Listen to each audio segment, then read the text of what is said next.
cargadas de profundo significado para nuestras almas, así como, por ejemplo, una de ellas: donde esté vuestro tesoro, allí estará también vuestro corazón. Esta cita nos da a entender que lo que sea para usted más valioso, importante, prioritario, tesoro más preciado, que es el que usted tenga o el que su corazón establezca. ¿Ha pensado usted ya cuál es el tesoro de su corazón?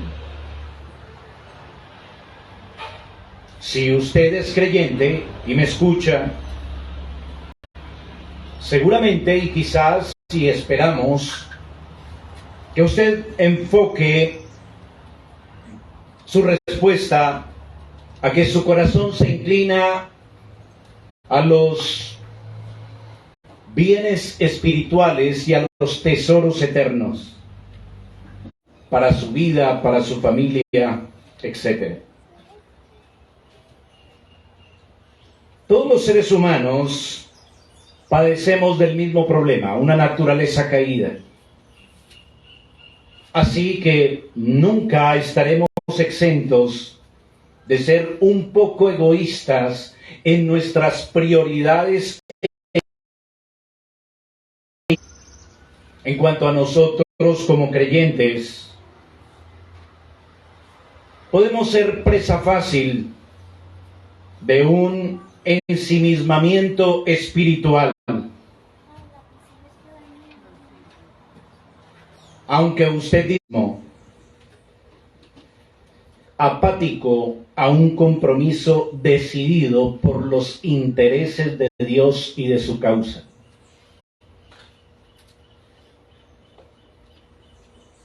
Es hora de revisar entonces cuál es el tesoro de nuestro corazón realmente. Y arrepentirnos, si es necesario. Mi salvación, mi relación con Dios, mi crecimiento espiritual, mi edificación. Cuando en verdad Dios quiere que sepamos que su mayor interés por la causa de Dios que nos lleva a una experiencia de comunidad y a un interés, a una dedicación, a un esfuerzo, a una entrega por su pueblo.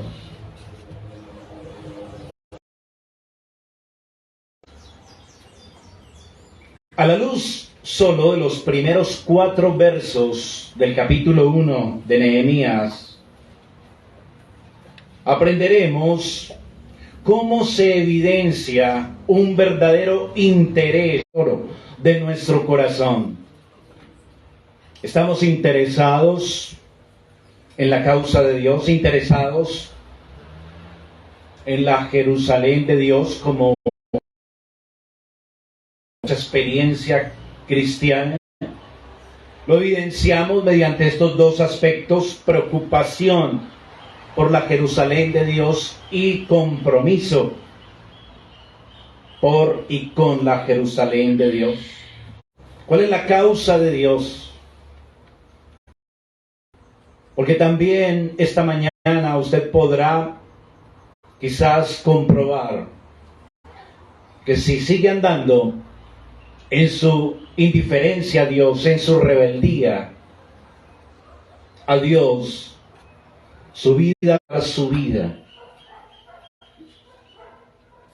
y que no se desperdicie su alma en el infierno, y que usted haga parte de esta Jerusalén de Dios para la gloria de Él por los siglos de los siglos.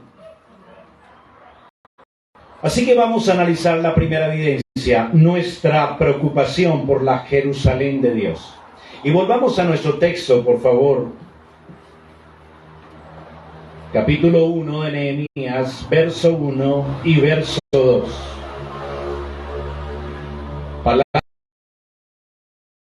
palabra y les pregunté por los judíos que habían escapado, que habían quedado de la cautividad, y por Jerusalén, y por Jerusalén. Bueno, el libro de Nehemías es un libro,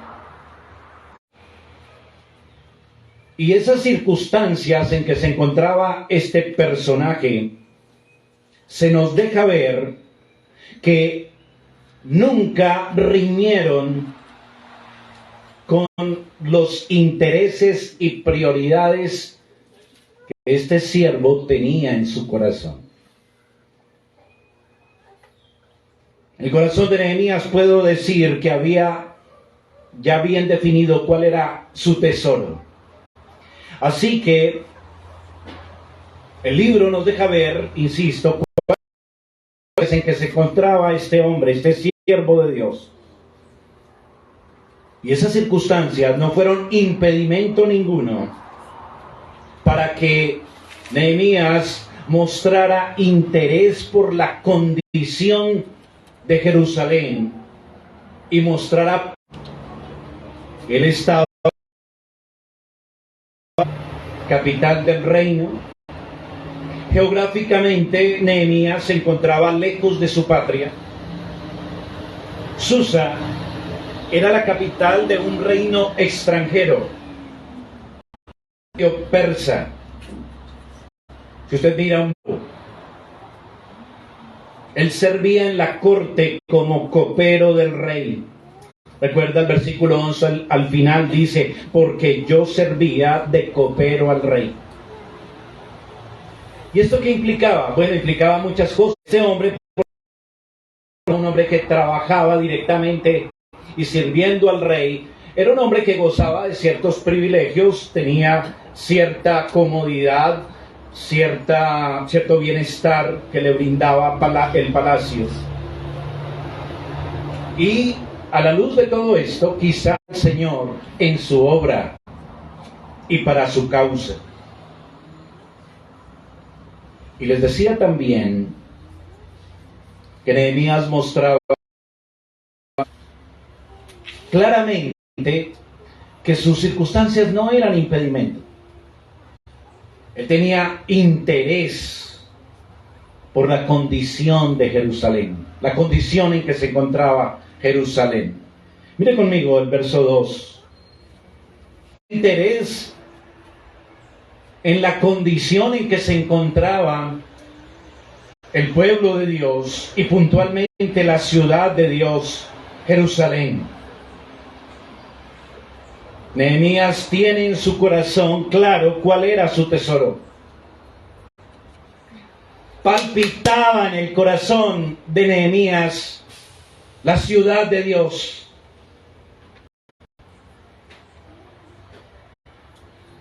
Ese tesoro a la luz de las preocupaciones que está mostrando aquí, en este verso 2, es claro, ¿no le parece?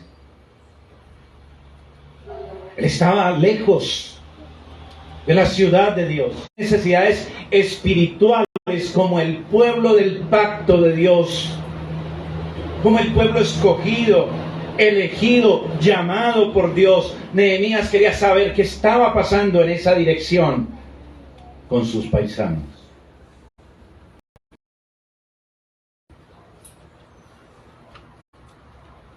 Y todo se direccionaba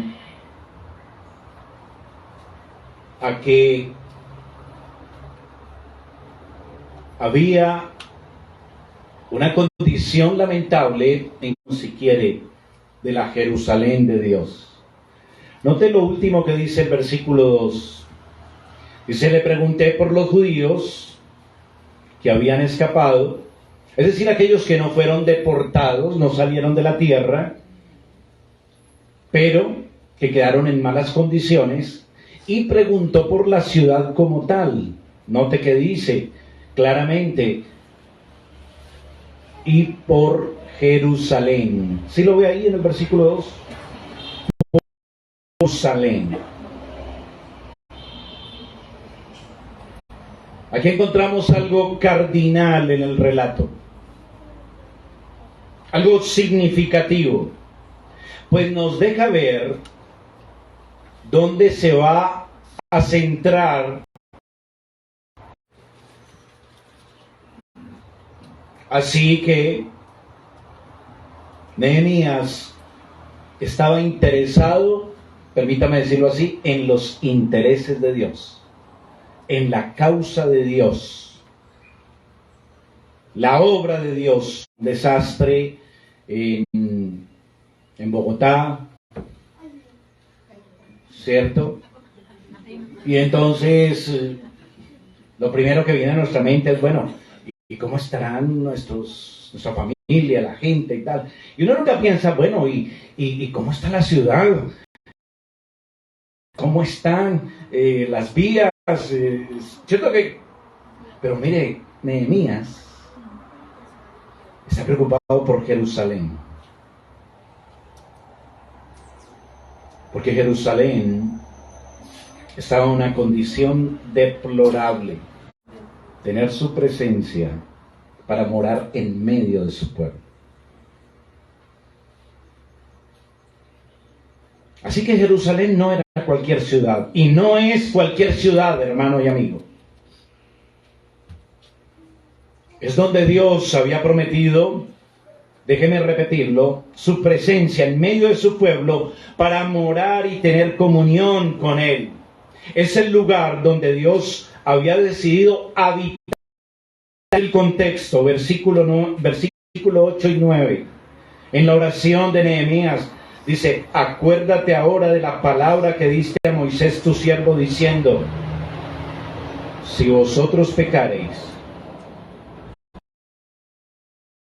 os traeré al lugar que escogí para hacer habitar allí mi nombre.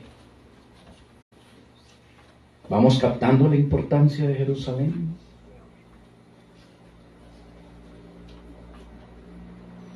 Los planes, en los propósitos de Dios. Vaya conmigo, por favor, a unos textos de los Salmos. Si es tan amable, el Salmo 122.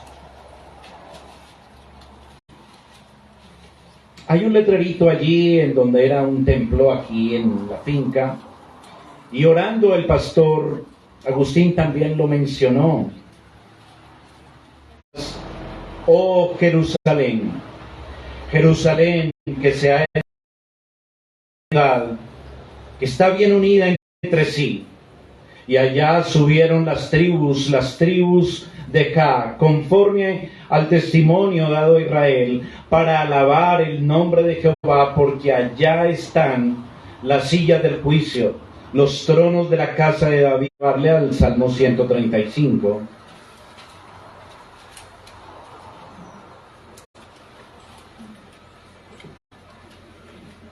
Versículo 21.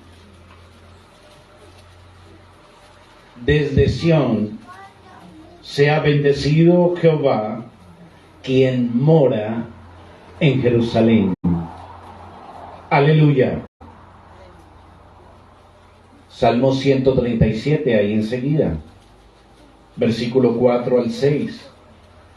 ¿Cómo cantaremos cántico de Jehová en tierra de extraños? Si me olvidare de ti, oh Jerusalén, pierda mi diestra su destreza, mi lengua se pegue a mi paladar, si de ti no me acordare, si no enalteciere a Jerusalén como preferente asunto de mi alegría.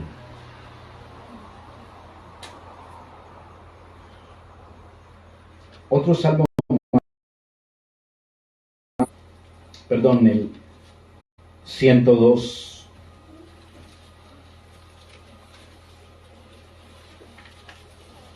Versículo 18.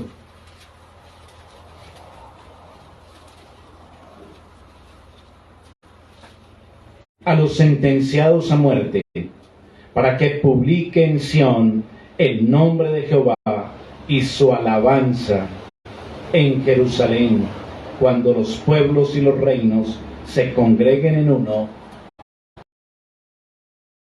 La esperanza del pueblo de Dios del antiguo pacto estaba centrado, girando en torno a Jerusalén.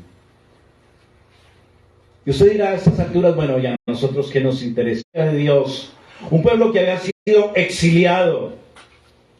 Si lo notó en los versículos 8 del capítulo 1, cuando el pueblo desobedecía a Dios, Dios lo esparcía. Pero si se arrepentía, lo traía de nuevo. Dios desterrado, exiliado. Todos los que hemos pecado, en Adán, fuimos desterrados, exiliados por siempre de la comunión con Dios, sin Dios, sin ley en este mundo. Pero Él ha prometido una redención por gracia para un pueblo que vaya a Él en arrepentimiento y fe en las promesas de un Salvador, y Dios los traerá y los llamará de los confines de la tierra donde estén esparcidos, y ese lugar que Dios le ha prometido, un lugar donde mora su presencia, donde mora su nombre. Jerusalén es el lugar que Dios está preparando para que su pueblo more en perfecta comunión, paz, gozo en Él. Y que Jerusalén ahora es la iglesia del Señor Jesucristo. Y todo esto que acabamos de meditar tiene que ver con nosotros. Tiene que ver con dónde está realmente nuestro corazón. Recuerda que ayer hablábamos qué tan importante es para nosotros. ¿Sí lo recuerda? Pues Dios nos deja ver por su palabra que ahora esa Jerusalén, que antes era un tipo de Nehemías, es la iglesia que Cristo edifica, es la ciudad santa. Déjeme decirlo, repetirlo, es la ciudad donde Dios mora por su Espíritu. Y esa Jerusalén se convertirá en esa ciudad que desciende del cielo como una novia ataviada para su marido, ¿lo recuerda?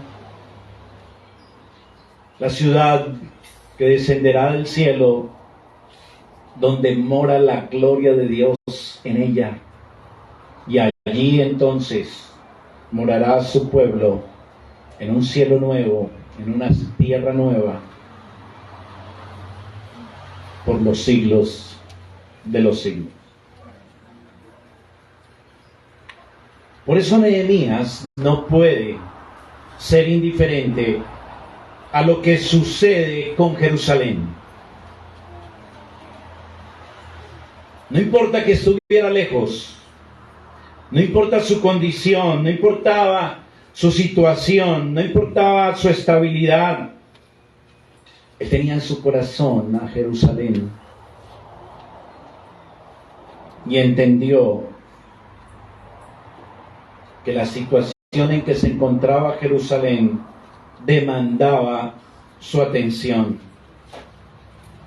Que Dios entendió que Dios le estaba llamando a comprometerse con su ciudad santa, donde Él había decidido, donde Dios había decidido morar en medio de su pueblo. Y eso me lleva a mi segundo punto principal, que es la segunda evidencia de un interés en la Jerusalén de Dios. Y es nuestro compromiso 4.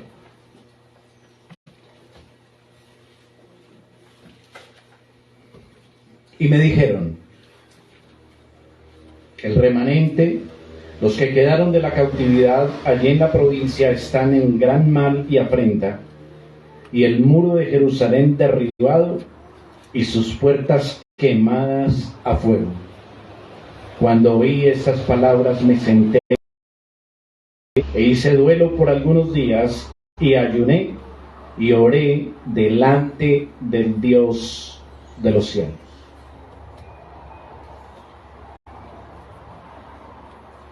La necesidad de comprometerse, de trabajar.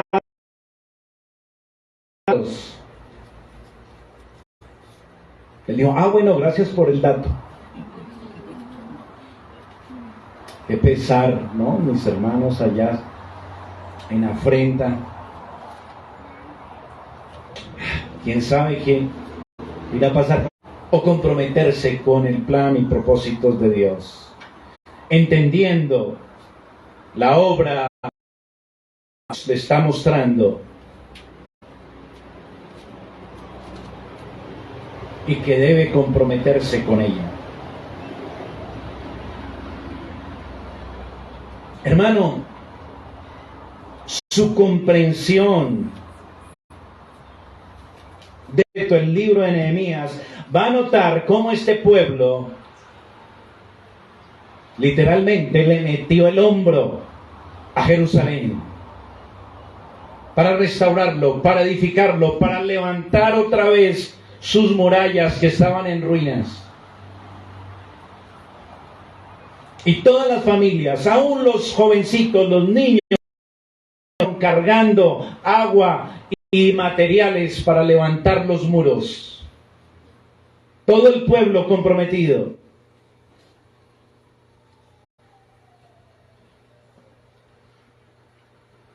Así que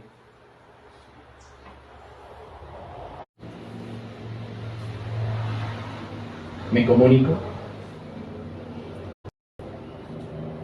Así que estemos atentos a las necesidades de la iglesia.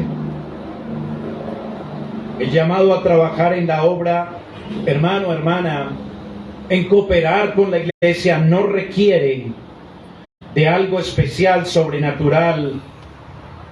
Usted no espere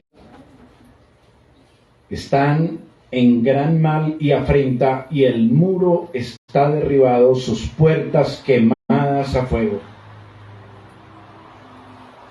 Así que esta es la respuesta que recibe Nehemías cuando pregunta del estado de las cosas en Jerusalén. Porque él está interesado realmente y está atento. Los creyentes, los hermanos, las hermanas, que están siempre gozosos, a veces en la iglesia, gozosos y felices. ¿Qué falta? Levantar, solidificar, consolidar. Pero hasta ahí le llegó a José el tema. Pero las almas fieles se interpretan en la edificación de la iglesia, ayudándola según su necesidad. Que tengamos la iglesia en nuestro corazón siempre.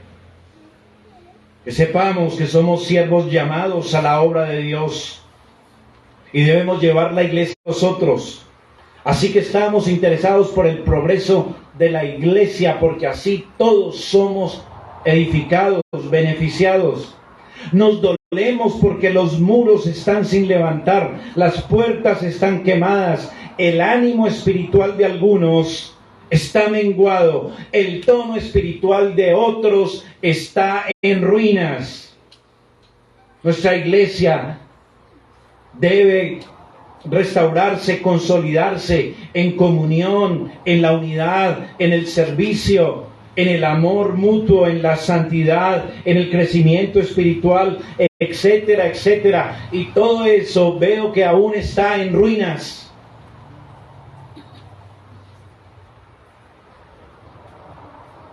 ¿Y qué tengo que hacer? Comprometerme. Nehemías, como siervo de Dios, comprometido con la causa de Dios en su amor, en su preocupación e interés por la restauración y edificación de Jerusalén nos señala hacia un siervo mayor que él, donde se exprese clara, nítida, de manera transparente la gloria de Dios por los siglos de los siglos. Y usted y yo, como creyentes, hacemos parte de ese proceso.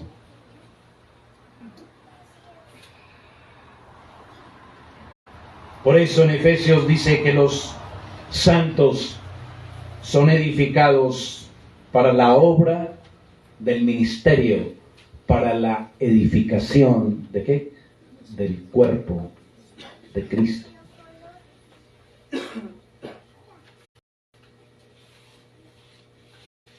Termino con unas aplicaciones porque el tiempo se me fue.